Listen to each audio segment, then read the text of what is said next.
Tuntas, 17 program Prabowo ini buat kita semua tenang. Mencapai itu apa strategi kita? Saya dengan pakar-pakar, saya dibantu pakar-pakar, profesor-profesor yang terpintar, ada kurang lebih, sekarang ada kurang lebih 60 pakar ya di berbagai bidang, Polexus Budmil, dan terutama ekonomi. Kita merumuskan 17 program prioritas. 17. Yang pertama, kita harus mencapai swasembada pangan. Harus mencapai swasembada pangan. Dan saya yakin ini bisa. Kalau kita laksanakan dengan benar, kita bukan saja jadi swasembada, kita bisa jadi lumbung pangan dunia. Itu cita-cita. Kedua, kita harus berani memberantas kemiskinan.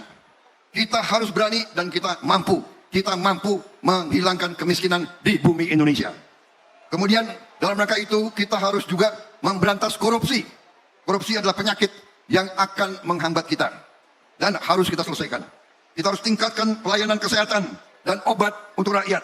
Kita harus kuatkan pertahanan negara. Kalau lemah kita akan diinjek-injek dan dijajah kembali. Saudara-saudara, tidak ada yang lemah bisa survive. Kita harus mencapai swasembada air. Air menjadi komoditas strategik.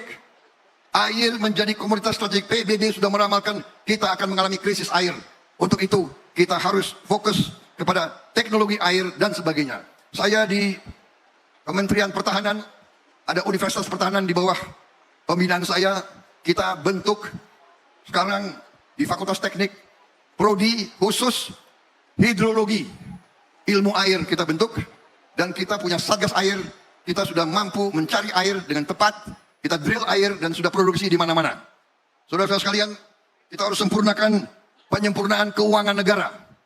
Sekarang kita harus lebih tingkatkan penerimaan dan cara penerimaan negara, keuangan negara.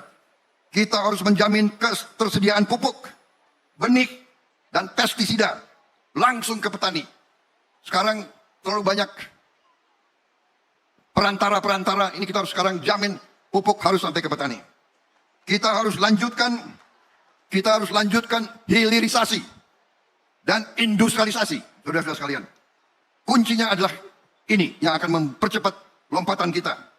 Saudara-saudara sekalian, dengan hilirisasi, komunitas-komunitas kita sekarang di bawah kepemimpinan Presiden Joko Widodo, kita tidak mau komunitas kita, sumber alam kita diekspor, dijual murah ke bangsa lain. Kita tidak mau. Kita hentikan ekspor murah. Kita wajibkan mereka untuk melakukan pengolahan di Republik Indonesia. Saudara-saudara sekalian, dan ini membuat banyak negara asing tidak suka. Kita mau diboikot, tapi kita tidak gentar. Kalau tanpa hilirisasi, tidak mungkin kita menjadi negara makmur.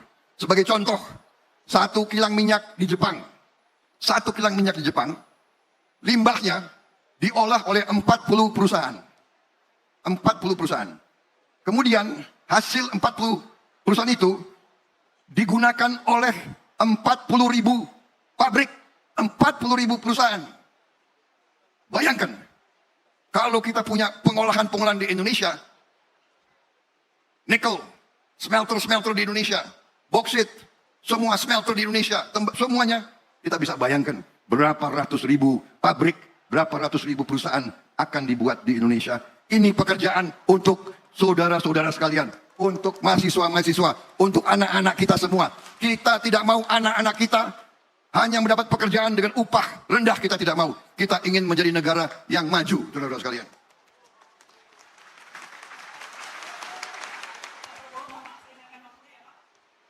Ya sebentar lagi lah, Mbak Nana.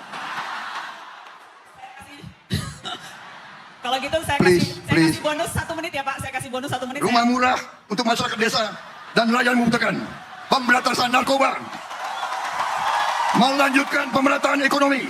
Penguatan UMKM. Pembangunan IKN sebagai pemerataan. Reformasi politik, hukum dan birokrasi. Menjamin pelestarian lingkungan hidup. Pelestarian seni budaya dan peningkatan ekonomi kreatif dan prestasi olahraga. Kita ingin ikut Olimpiade. Kita ingin ikut Piala Dunia, saudara-saudara sekalian.